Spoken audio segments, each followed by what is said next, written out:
예, 다음은 마이크로소프트사의 솔루션 아키텍트인 스티브 조 님께서 마이크로소프트가 가지고 있는 관리형 쿠버네티즈 서비스인 AKS를 통해서 여러분들이 겪고 있는 쿠버네티즈 관리 어려움들을 어떻게 해결할 수 있는지 데모와 함께 전달해 드리는 그런 시간을 갖도록 하겠습니다. 오늘 웨비나 참여해 주셔서 감사하고요. 오늘 제가 말씀드릴 주제는 애저 컨테이너 앱스입니다.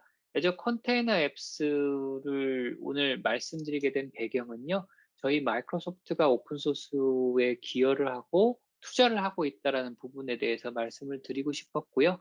두 번째는 쿠버네티스를 도입하면서 도입 전에 막연하게 생각했던 부분, 도입 후에 실제적으로 관리에 부담이 되는 부분 분명히 있으실 거라고 생각이 들고요. 세 번째는 음 매니지드 쿠버네티스 서비스가 좋기는 한데 그런 것들을 써야 되는 써서 효과를 보는 고객과 쓰지 않아도 되는 고객이 있지 않을까라는 생각을 저 스스로 해 봤고요.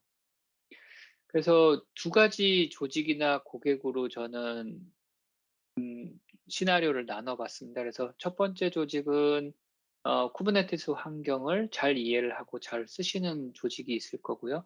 그리고 여러 개의 멀티플 클러스터를 운영을 하고 계시는 조직이 있을 거라고 생각합니다. 그런 조직들은 수세 렌처를 통해서 그 이제 운영 관리를 좀 더 효율적으로 아니면 쉽게 하실 수 있는 부분이 있을 거라고 생각이 들고요. 거기에 맞는 최적의 솔루션이 수세 렌처라고 생각이 듭니다. 두 번째로 제가 생각했던 조직은 지금 온프리미스에서 클라우드로 이관을 목표로 하고 있는 조직이라고 생각이 듭니다. 그래서 이제 애플리케이션을 현대화를 해야 되고 그 애플리케이션을 이제 마이크로 서비스 아키텍처를 적용을 해서 이제 클라우드에 배포를 해서 이제 그 현대화를 해야 되는 그 KPI를 갖고 있는 조직이 있을 거라고 생각합니다.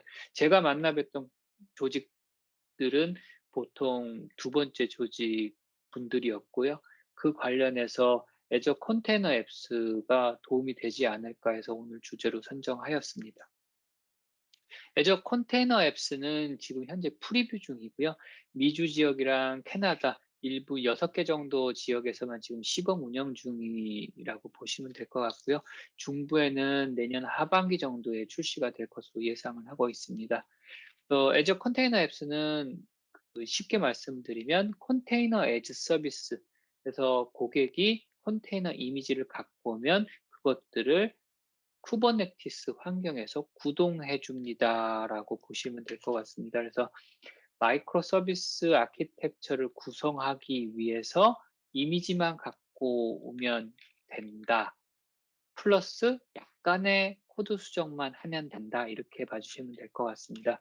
지금 함께하고 있는 오픈 소스 프로젝트는 이제 당연히 애저 쿠버네티스 서비스와 연관된 쿠버네티스, 그리고 캐다, DAPR, 래퍼라고 부르죠.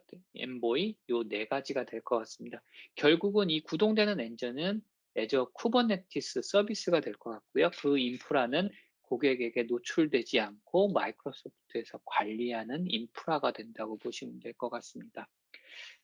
이제 네 가지 장점, 그러니까 애저 컨테이너 앱스가 지금 프리뷰라서 뭐 단점도 많습니다. 하지만 장점 네 가지를 먼저 좀 설명을 드리고요. 데모를 퀵하게 보여드릴 수 있도록 하겠습니다. 첫 번째 장점은 제가 말씀드렸던 것처럼 컨테이너를 서비스로 사용할 수 있는 부분. 애저에서 컨테이너를 사용하실 수 있는 부분, 이제 사용하실 수 있는 부분들이 많은데요.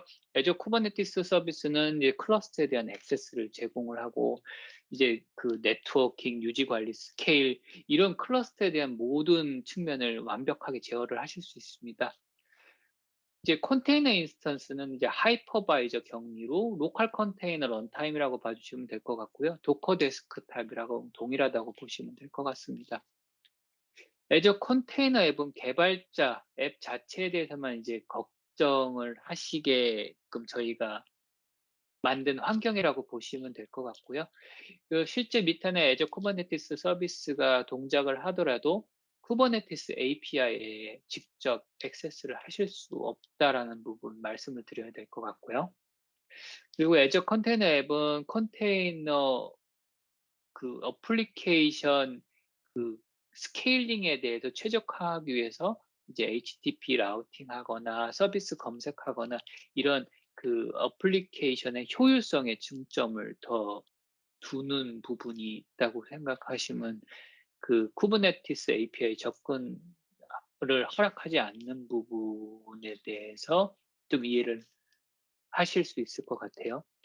애저 앱 서비스는 이제 그 어떻게 보면은 그 컨테이너를 관리하는 측면보다는 그 컨테이너 이미지를 배포하는 목적이 더 크다고 보시면 좋을 것 같습니다. 그래서 웹 응용 프로그램이라든가 웹 API를 호스팅하기 위한 목적이다라고 보시면 될 것 같고요.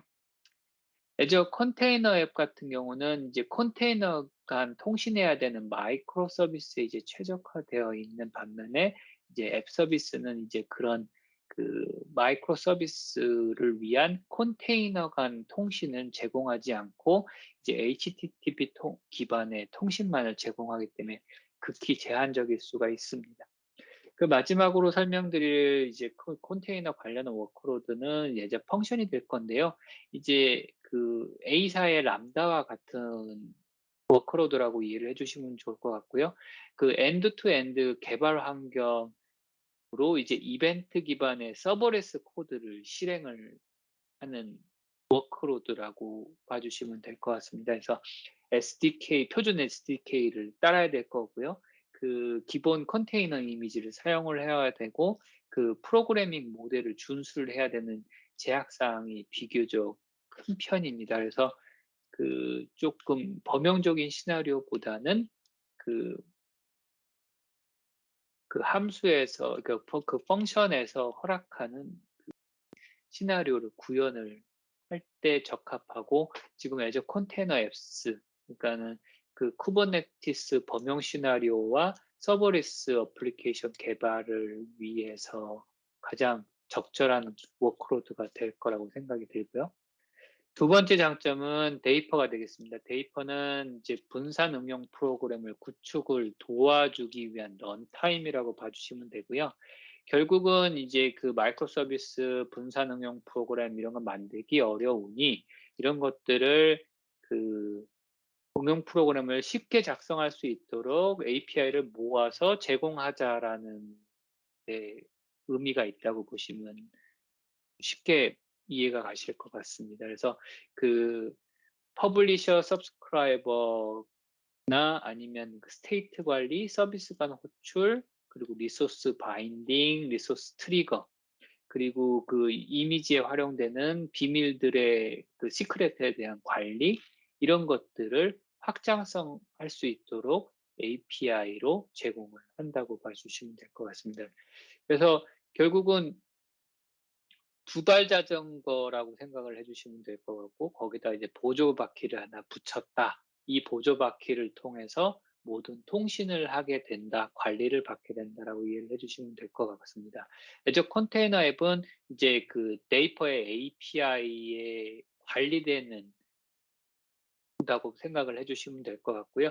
그 애저 컨테이너 앱용 네이버를 사용하시면 이제 그 사이드카를 통해서 그 이제 좀 더 이제 풍부한 기능, 확장성을 확보하실 수 있다고 보시면 될 것 같습니다. 그래서 이 세발 자전거 바퀴를 통해서 이제 여러 가지 부수적인 그 마이크로 서비스 아키텍처를 구현을 위한 그 부수적인 코딩을 제외한 나머지 일들을 하실 수 있는 영역이다라고 이해를 해주시면 좋을 것 같고요. 세 번째는 캐다가 되겠습니다. 캐다는 오픈 소스 커뮤니티에서 상당히 인기가 있는 프로젝트라고 봐주시면 될 것 같고요.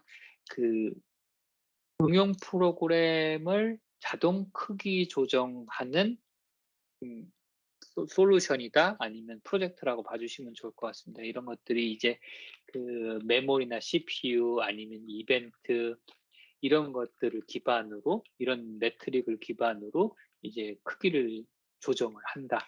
이제 이런 기능이 이제 애저 컨테이너 앱에 이제 그 빌트인 되어 있다 이렇게 봐주시면 될 것 같아요. 그래서 스케일링하는 기준은 이제 HTTP 리퀘스트가 가장 일반적일 것 같아요.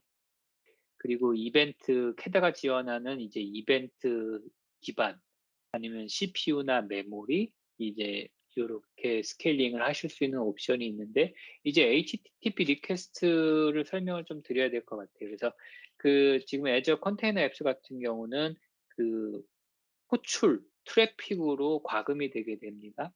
그래서 그 구조가 어떻게 되냐면 지금 이제 concurrent request 동시 접속이 50 건이 일어나게 되면은 그 캐다를 통해서 리플리카가 하나가 더 생기게 되는 구조라고 보시면 됩니다.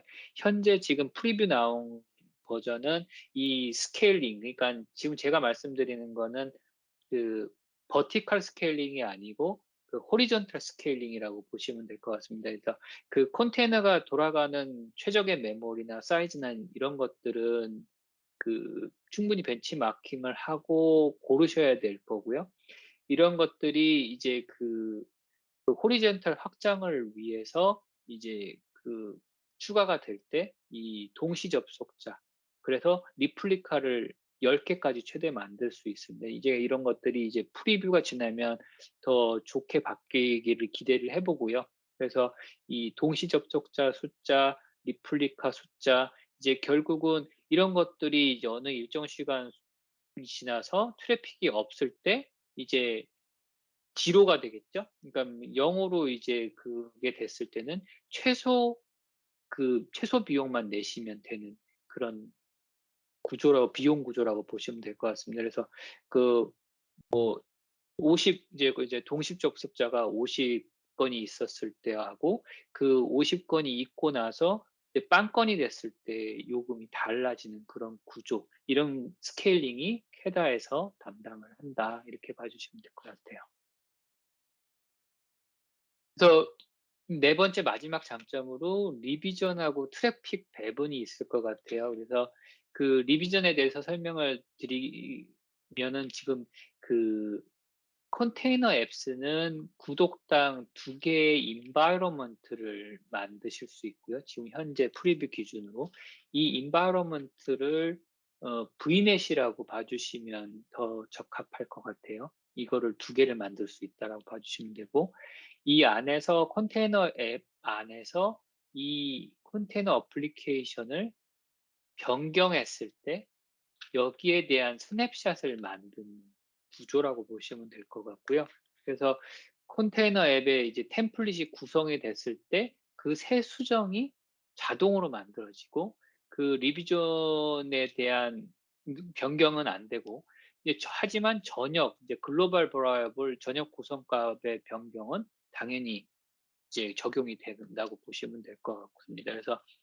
그래서 리비전을 활용하는 방법은 이제 그 HTTP를 통해서 이제 이 인그레스를 허락을 할 때 그 앱에 어 어 어떤 리비전에 액세스를 할지 그 트래픽의 흐름을 유도를 할 때 유용할 것 같고요. 지금 두 번째 슬라이드에서 보시면 그 리비전 1, 리비전 2라고 말씀을 드릴게요. 그래서 그 envoy라는 프록시를 통해서 이 트래픽을 리비전 1으로 70% 정도 보내고 30% 정도는 그 버전 2로 보내라는 것들이 가능하다라는 부분이 어떻게 보면 장점이 될 것 같아요. 그래서 여태까지 지금 네 가지 그 이제 컨테이너 에즈 서비스 그리고 캐다, 데이퍼 그리고 리비전 요렇게 해서 네 가지의 장점에 대해서 이제 좀 서술을 해 봤고요. 그 사용 시나리오에 대해서 간략하게 설명을 드리고 데모를 보여드리도록 하겠습니다. 그래서 애저 컨테이너 앱 같은 경우는 마이크로 서비스 그리고 이벤트 드리븐 프로세싱 그리고 웹 애플리케이션 그리고 공용 API 제공 그리고 백그라운드 프로세싱 이런 것들을 자동 스케일링을 적용을 하실 수 있는 부분 그러니까 HTTP 트래픽이라든가 이벤트 기반이라든가 CPU나 메모리, 캐다가 지원하는 그런 그 내부 스케일러를 통한 이제 조정 이런 것들을 통해서 이런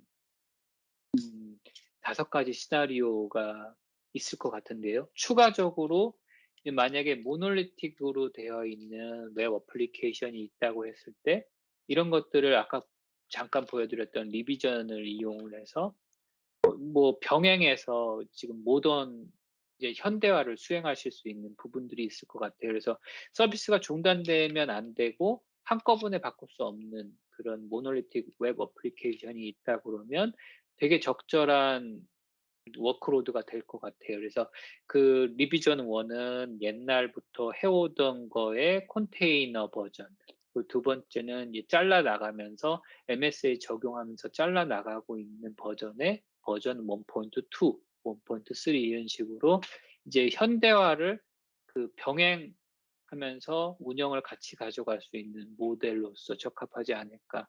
오늘 애저 컨테이너에 대해서 제안을 좀 드렸고요. 데모를 퀵하게 좀 보여드리고 마무리 짓도록 하겠습니다.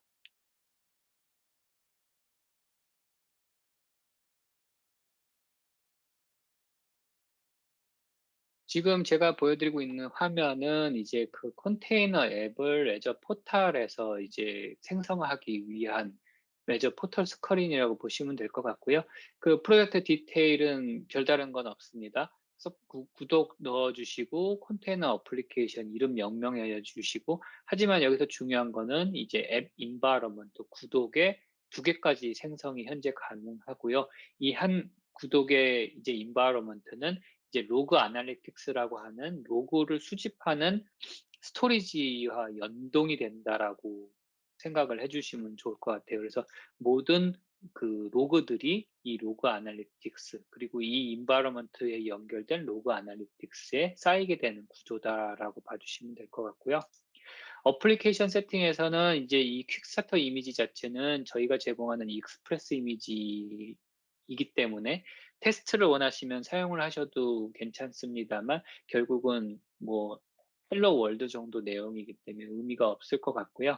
그래서 그 지금 갖고 계시는 이미지가 애저 컨테이너 레지스트리 있다 그러면 거기에서 명명을 해주시면 될 것 같고 아니면 도커나 아니면 다른 레지스트리 아니면 프라이빗 같은 경우는 그 레지스트리가 존재하는 서버에 대한 디테일 이렇게 명명을 해주시면은 그 퍼블릭 이미지든 프라이빗 이미지든 그 도커 허브에 있는 이미지든 이런 것들을 호출해서 그 이미지를 이제 사용하실 수 있다 이렇게 봐주시면 될 것 같습니다. 현재 지금 특이 사항은 이제 컨테이너의 리소스를 얼로케이션하는 부분인데요. 지금 보시면 0.25 CPU, 0.5 기가 메모리, 그리고 0.5 CPU, 1 기가 메모리, 0.75, 1.5 기가 메모리 이런 식으로 고르실 수가 그러니까 CPU랑 메모리를 따로따로 고르실 수 없는 부분이 현재 프리뷰 기준 제한 사항이라고 좀 이해를 해 주시면 좋을 것 같아요. 그래서 애저 CLI로 이런 것들을 CPU랑 메모리를 따로따로 지정했을 때 에러를 보실 수도 있고요. 그래서 이 부분은 좀 설명을 드리고 가야 될 것 같고요.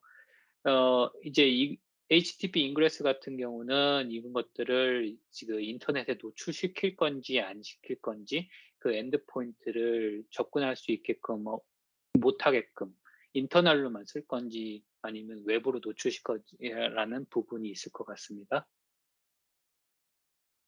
여기서 이제 enabled로 하시게 되면은 이제 이런 것들을 컨테이너 앱 environment 환경에만 노출할 건지 그리고 최근에 이제 그 릴리즈가 된 변경 부분인데요. 이제 VNet과 연동해서 이제 다른 워크로드들과 이제 커뮤니케이션 할 수 있는 부분이 이제 최근에 릴리즈된 부분이 있는데 지금 제 그 환경에서는 지금 VNet이 없기 때문에 이제 그레이드 아웃 돼 있는 거라고 보시면 되고 이제 여기서 80을 넣으셔도 이제 결국은 저희가 만드는 그 퍼블릭 URL 이거 자체는 이제 443으로 자동으로 도메인 그 서티피켓 인증을 받게 됩니다. 그래서 그 SSL 터미네이션 자체가 자동으로 이루어지게 되는 구조라고 봐주시면 될 것 같고요. 그리고 제가 이제 만들어 놓은 컨테이너 앱을 이제 3 개가 있고요. 지금 하나는 고로 만들어져 있고 하나는 노드로 만들어져 있고 다른 하나는 이제 파이썬으로 만들어져 있는데 이 3 개가 이제 같은 컨테이너 앱 environment에 있다고 보시면 될 것 같습니다. 그래서 지금 컨테이너 앱 environment를 열어 보시면 제가 등록한 이 어플리케이션 3 개가 있고 지금 스태틱 IP를 하나 할당을 받은 상태고 지금 퍼블릭 엔트리가 있는 노드 앱을 열어보게 되면은 이렇게 어플리케이션 URL이 이제 컨테이너 앱을 만들고 나면은 어플리케이션 URL이 자동 생성이 되게 됩니다. 그래서 URL을 가보시게 되면은 이 SSL 부분이 지금 자동으로 처리가 되어 있고 서티피케이션 발급까지 저희가 이제 앱 서비스에서 앱 컨테이너에서 제공을 한다고 봐주시면 좋을 것 같아요. 지금 이게 제가 만든 데모는 약간 분산 응용 프로그램이라고 봐주시면 좋을 것 같아요. 그래서 오더를 만들고 인벤토리를 보고 스토어하는 그런 구조라고 보시면 될 것 같고요. 오늘 시간이 없어서 그렇게 디테일하게는 보여드릴 수는 없을 것 같고 지금 리비전만 퀵하게 좀 보여드리는 시간이 될 것 같아요. 그래서 리비전을 보시면 아까 말씀드렸던 것처럼 다른 버전 2를 만들어서 트래픽을 70% 보내고 30% 보내거나 하는 부분, 아니면 나는 그런 거 필요 없고 나는 버전을 가장 최신 거만 쓸 거야, 한 개만 쓸 거야 할 수 있는 옵션도 있습니다. 그래서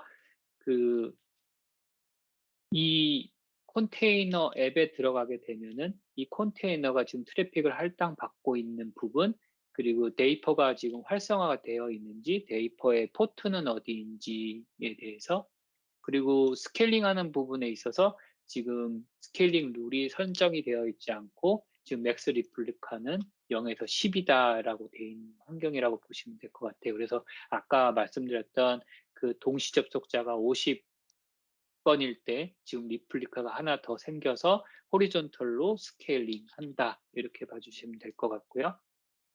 그리고 컨테이너에서 지금 사용하고 있는 하드웨어 스펙, 그리고 CPU 코어가 0.5에 1기가.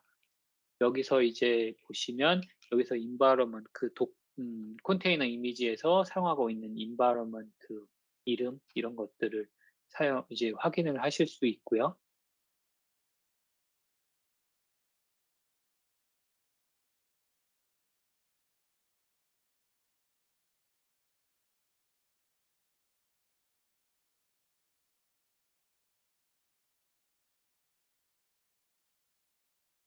그리고 어플리케이션 인사이트를 통해서 이런 것들을 이제 퍼포먼스를 모니터링 하실 수 있는 부분을 만드실 수 있고, 이건 뭐 아니면 API